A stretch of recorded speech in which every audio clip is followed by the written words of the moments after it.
Here we have some triple tissue. This triple tissue is a little unique in that it has tracing paper for the middle layer.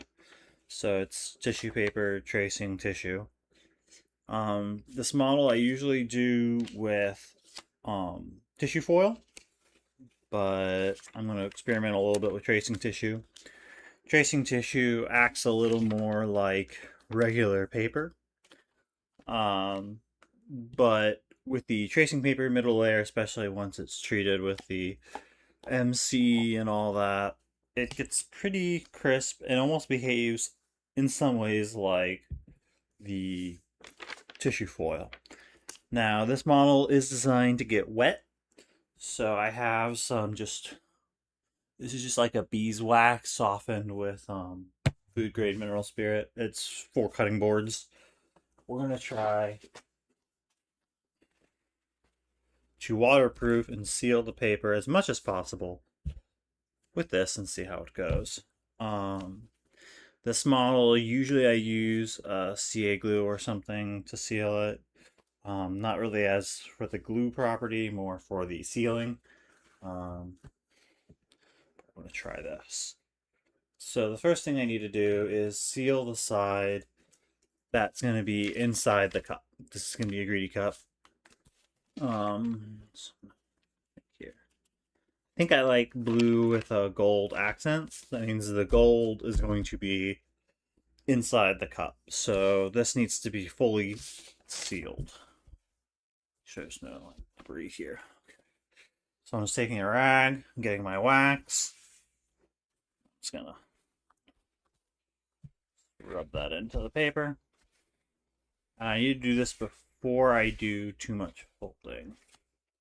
It's gonna make the paper kind of awkward to use. Should be interesting. Alternatively, how I've done this in the past as well is, like I said, tissue foil. The foil center layer helps with the water penetrating through the model.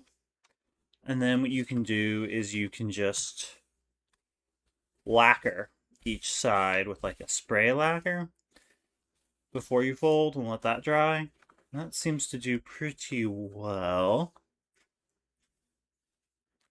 The only problem is I don't recommend drinking out of it because I mean, you have to theoretically wait for the lacquer to fully cure before folding, and even then I would worry with the fibers of the paper, softening with the water, that you'd be consuming things that maybe not 100% safe for consumption. So, there we go.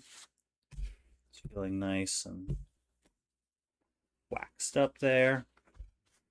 Rub out the excess. I might as well just do this on the other side. Once the wax dries a little more, it'll cures a little. It'll feel less greasy. Okay. Feel bad though. I've done this with elephant hide as well. Not this model, but just in general, like making bowls out of elephant hide and then waxing them. Makes for a really fun, like waterproofed, kind of like a wax paper out of elephant hide. Also gives the bowl a neat little sheen to it. And kind of darkens the color of the elephant hide just a little, which is pretty cool. Okay, it's feeling pretty good. Hopefully, that will be a little more waterproof. Let's do the same over here. Feel that. Okay. Just going to go ahead and waterproof both sides. And here you can see what I mean by it does get a little darker. That's a little more wrinkly, so it's going to take a little more. Get in there. There we go.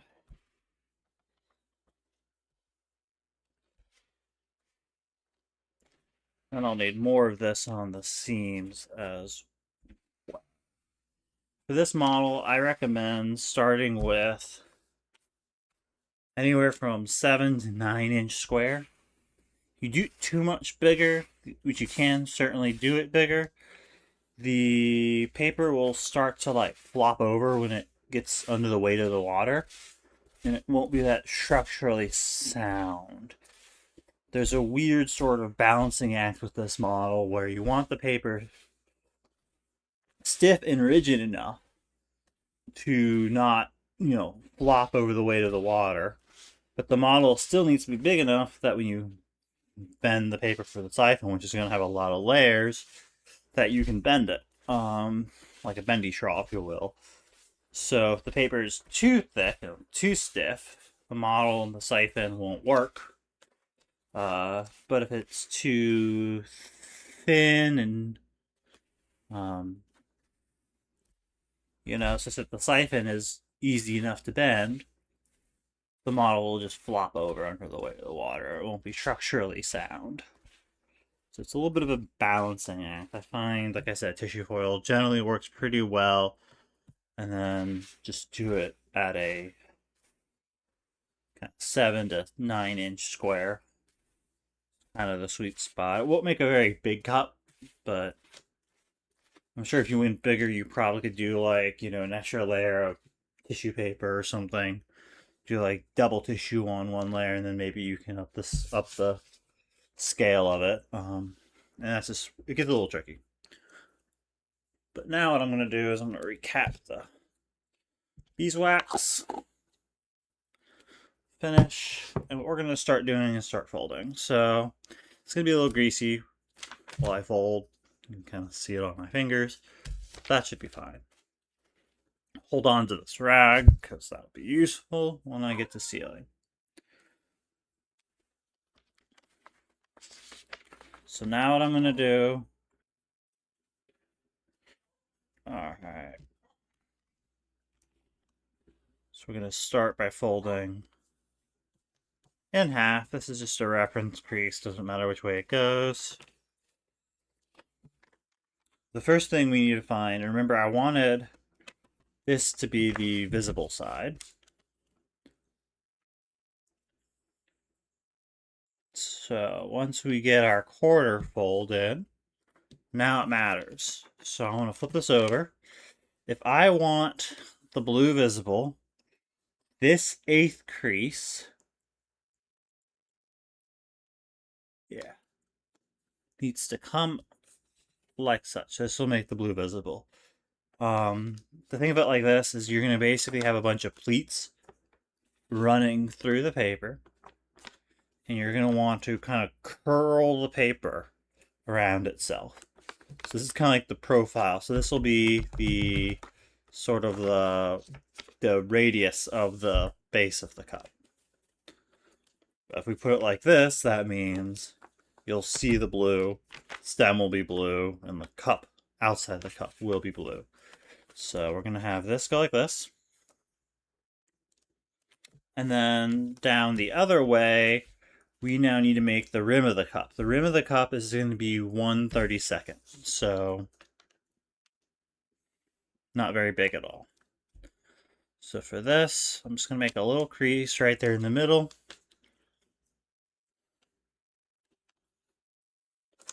There. This here then is 16ths. I'm going to go ahead and fold the 16ths all the way so I have a clear guide.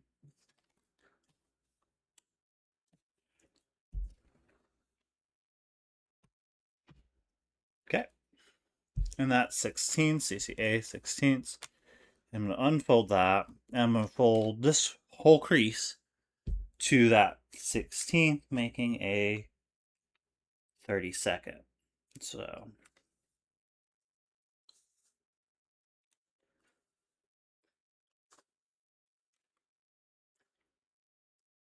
there's our 32nd. I want to get this crease nice and smooth.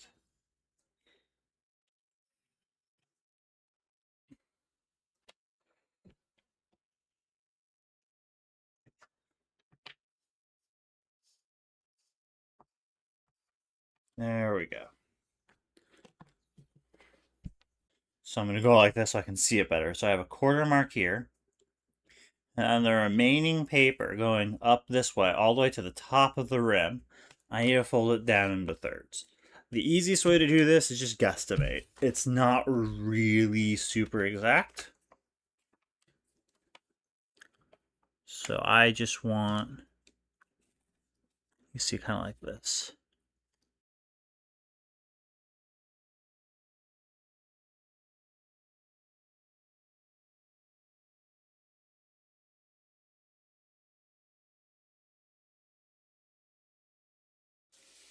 There we go. That looks pretty good. So now I'm going to flatten that.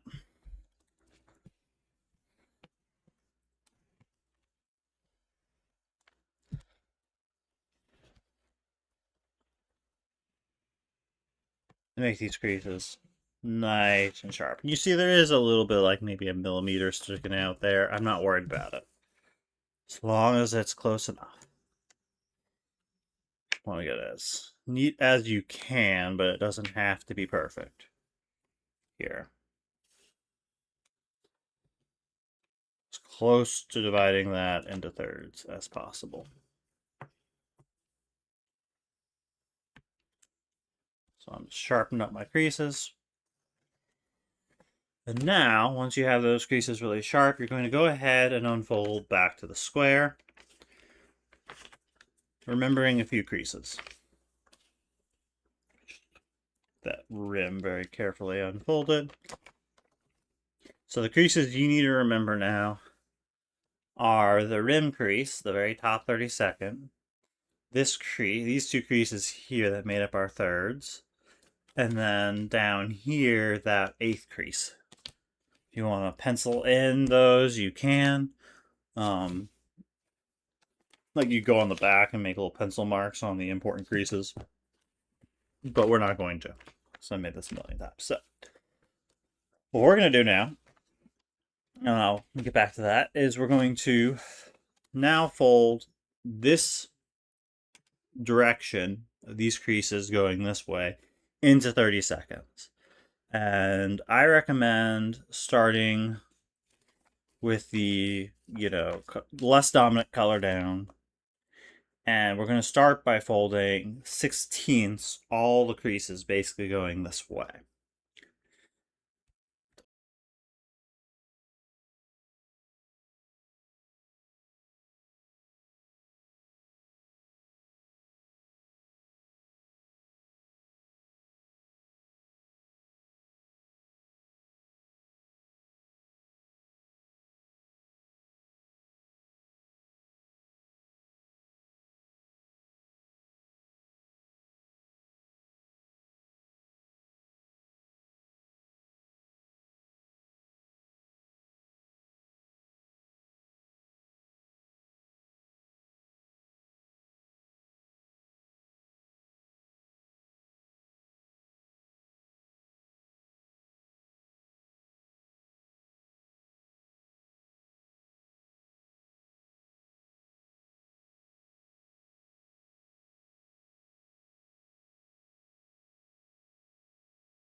On our paper. So now we got 30 seconds going through that way. We're going to want some string, and the string, you don't want it too thin, you don't want it to be like thread. I recommend, I don't know what this is in millimeters, but anywhere from like about an 8 to 3/16 to maybe like, I don't know, 5/16 of an inch. So if you measure your string, this string is about an 8 to maybe 3/16 jute twine. This will be just fine. So what I'm going to first do is I'm going to leave one side unknotted. I'm going to put a loop one side just to make my life easier. There we go. Nice little loop knot. Or just any regular knot. And then I'm gonna not cut it yet, but I'm just gonna get that ready. So that's gonna be important. The string is actually just gonna hold the siphon open while we shape the model. Actually, I'm gonna go ahead and cut it. I'm gonna cut it a little longer than I need. That way, if it frays a little, it's not gonna mess it up. Okay, this is what we have. We have a loop knot on one side, and just unknot it on the other side. We don't want to put a knot on the other side because we need to be able to pull it through. So now what we're gonna do is we're gonna get back to working on this, and just have our string off to the side, ready to go. So now what we want to do is we want all these 30 seconds alternating like an accordion. But before that, we actually need to put the rim of our model back. So remember, this was our first crease we had to remember, or one of the first creases we had to remember that we had put in earlier was this little rim. That's it. This will help lock it. And then what we want to do is we want to start alternating our creases. So making a nice accordion, if you will.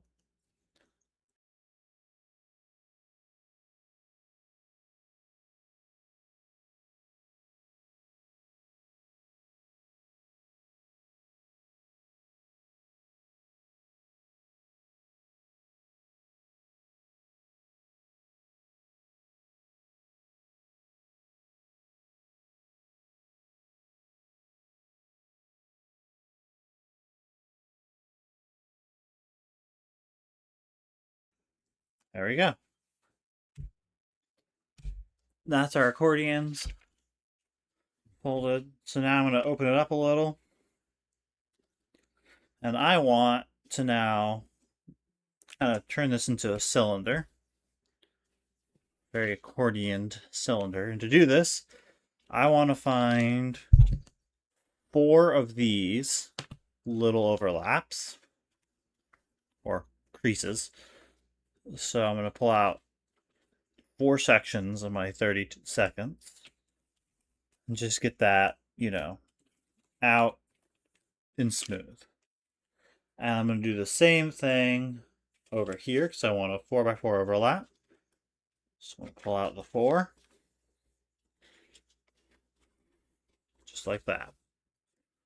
And now I'm going to overlap them 4 and 4. So I need to slip that rim up underneath until it hits 4 and 4. So I'm just trying to get that as neat as possible. And at this point is where normally I would be kind of using glue to seal because you don't want water leaking through here. But we're going to try our wax again.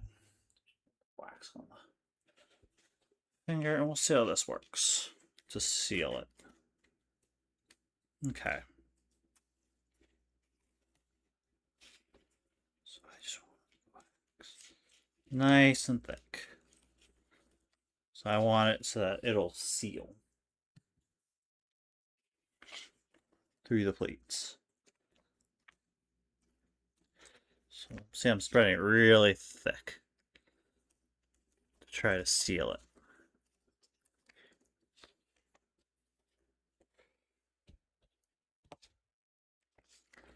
Because what I don't want is water slipping through these cracks.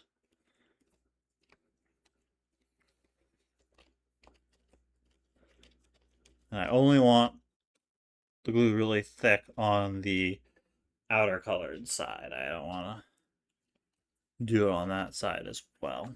So just on this side, not underneath. On the dominant color side here. It's pretty good. Now,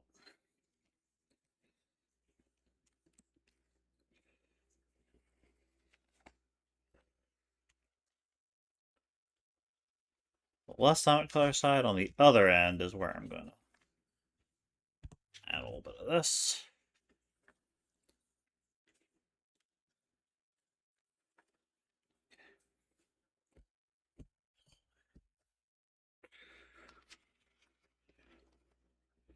You back in.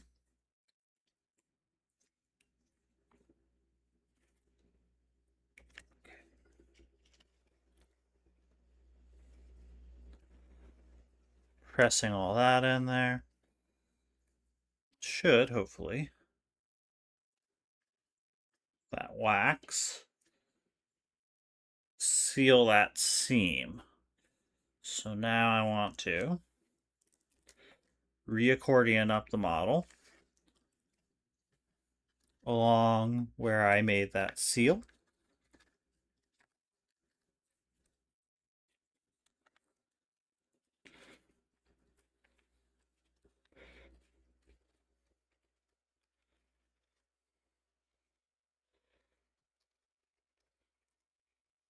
Pressing those pleats together.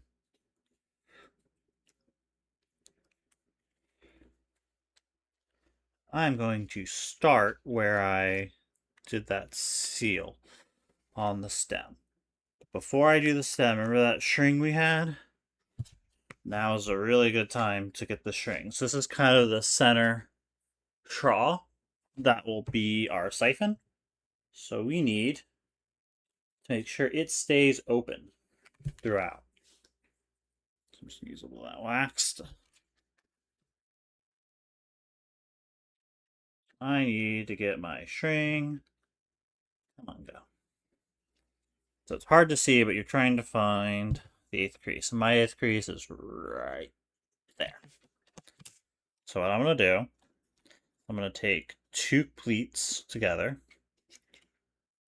hand in there.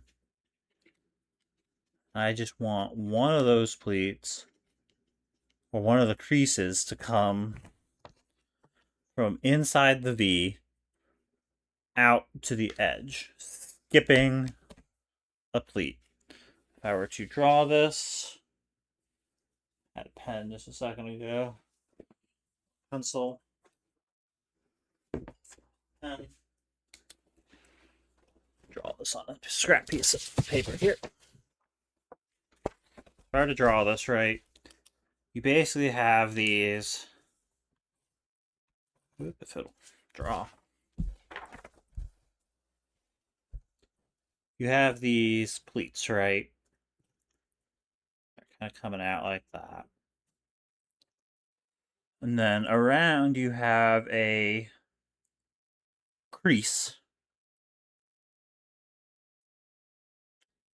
that goes through. So this is your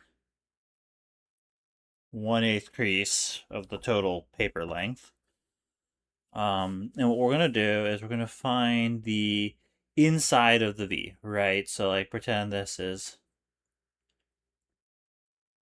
shaded, right? So we're looking for the inside of the V here. And what we want to do is we want to make a crease that comes from that 8th mark and skips over 1. So this is going to be our new crease there. And then what we're going to do is we're going to alternate every other 32nd.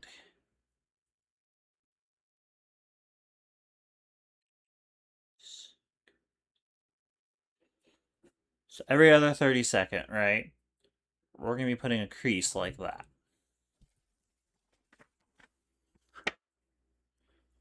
Camera to focus. So like that. And we're just going to keep alternating going around the model doing that. And that'll flare out the stem. So let's see. So I've started it here. As you can see, I've started putting that crease in.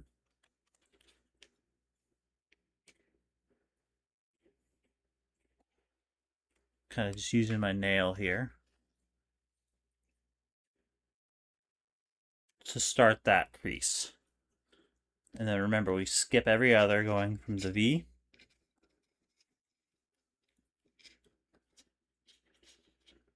up. A little closer.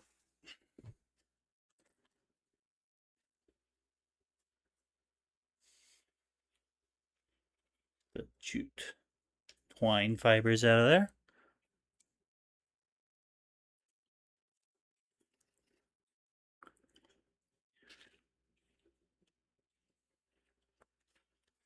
Just gonna go this way.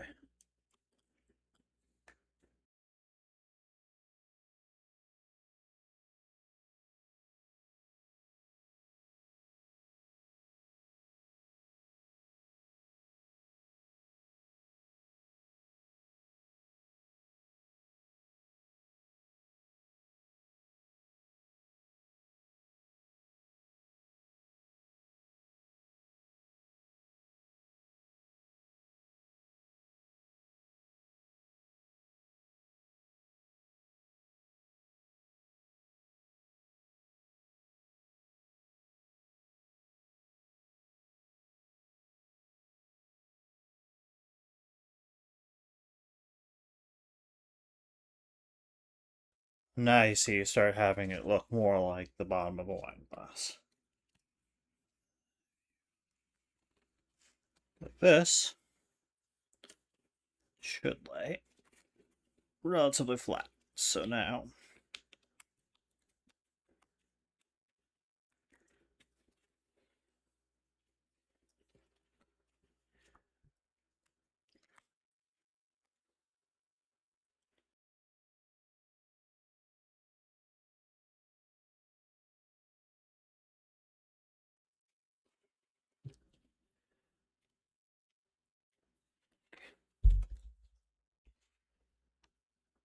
just need to help this along.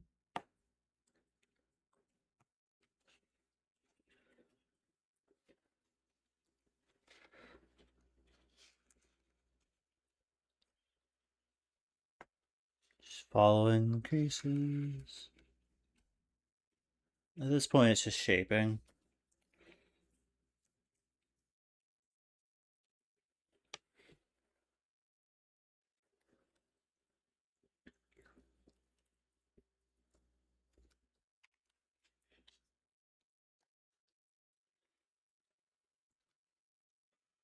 Kind of work it around that.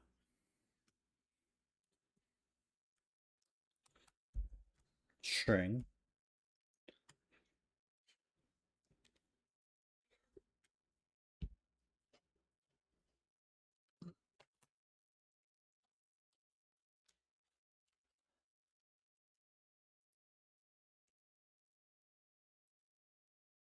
Good.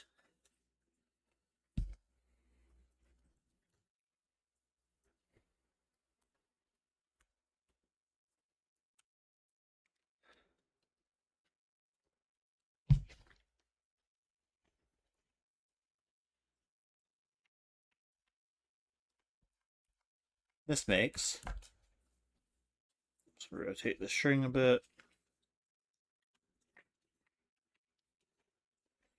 Says is working around that string. We have the base of our glass. But we're not done yet. Tell me I forgot to do that. Okay, I forgot to do a step. So now I'm going to actually undo this because I forgot something. This is a greedy cup. We need our siphon, not a champagne glass. So I'm actually going to have to undo this a bit.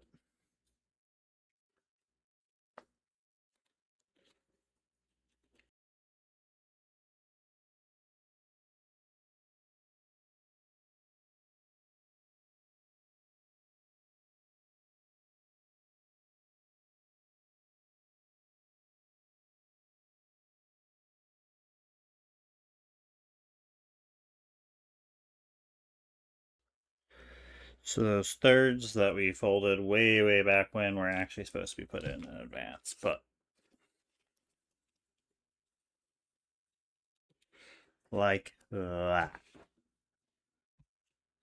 we got to reseal it. And again, we still going to overlap 4 and 4. But now what we got to do is we got to have one layer touch each. So I'm going to open up these thirds again. Again, I just need 4 and 4. So I'm going to open up 4 and 4 here.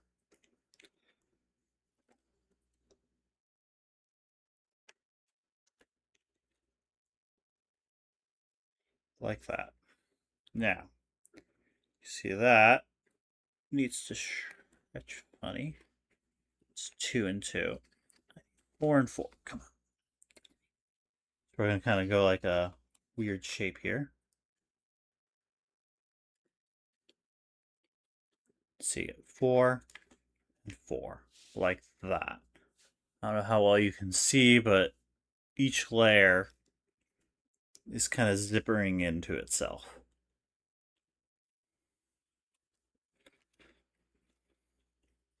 You get to zipper, if that makes sense. You don't want any layer where the off color is touching another off color or the main color is touching another main color. For example, you see that's gold right there. It's going to be touching the blue side underneath.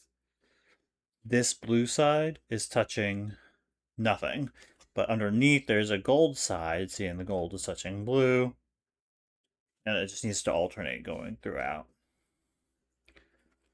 So everywhere there's a color face, it needs to touch the other color face. Now this is getting tricky because my hands are greasy. It's not gripping the paper. Come on. Slipping. Go in.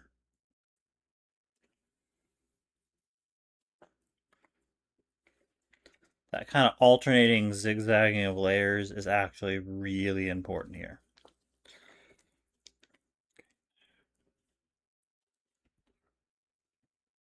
Otherwise, you won't be able to open it up, and the siphon won't work.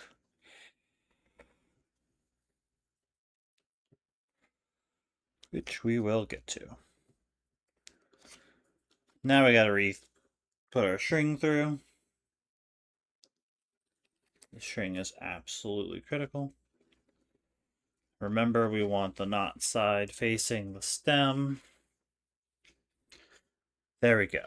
Now we can put in that stem again, or the base.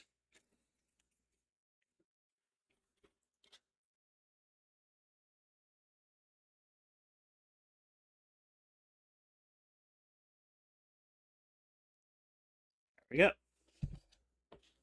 Because we shaped it earlier, it should go in a little easier.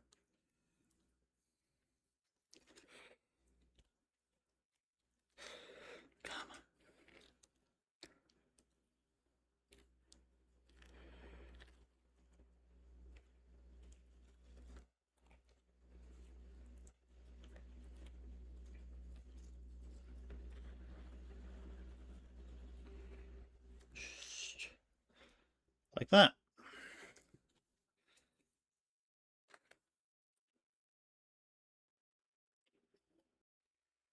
Now looking at it from underneath, I want the siphon to be tight enough. It's tangling on itself. There we go. That the water can kind of use its what's the word I'm looking for?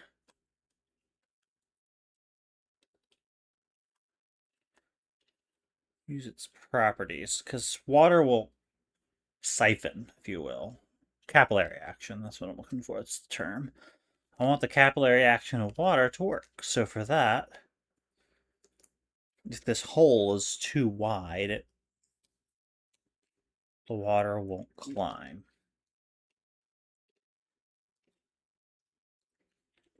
So I need that hole pretty tight for this to work well.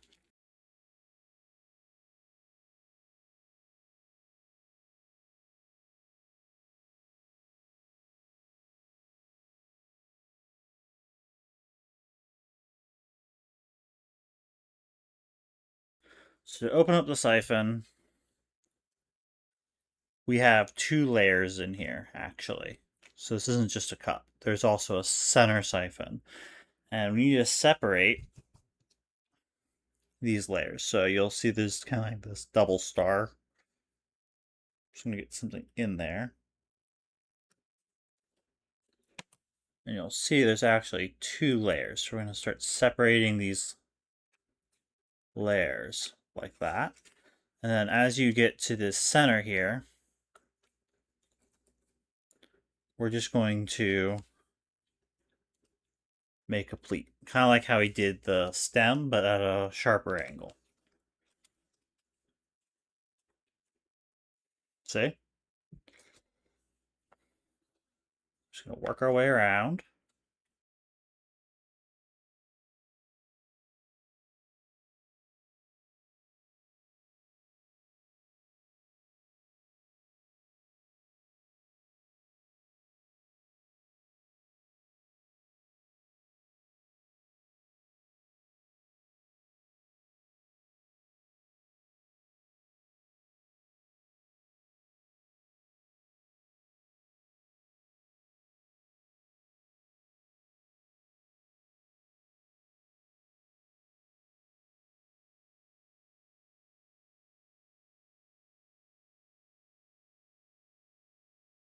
Holding that up top.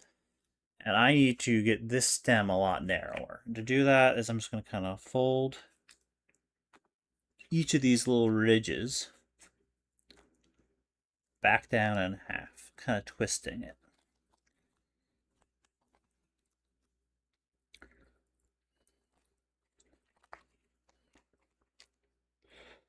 So just kind of shape and smush.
Now, if you're looking inside at the siphon, starting to get nice and twisted.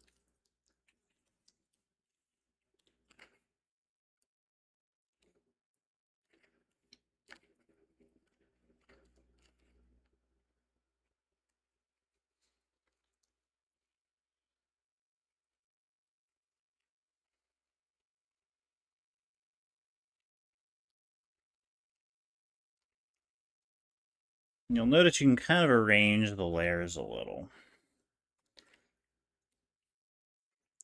toward the top. So you can kind of make it flatter. So we're going to do that. We're going to try to get roughly an even amount of layers. So I see 1, 2, 3, 4, 5, 6, 7. 1, 2, 3, 4, 5, 6, 7. So that looks good. It's about 7 and 7. Might be 6, I don't know. And we're going to try pinching up to get that a little flatter for the siphon. I don't want it like that. I want it like this. I want to pinch it such that the seam is pinched in somewhere.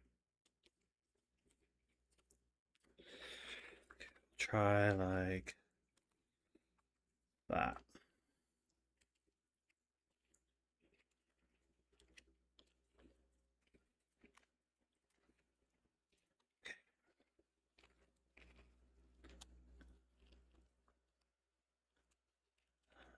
Just trying to get this as even as possible. And now what I want to do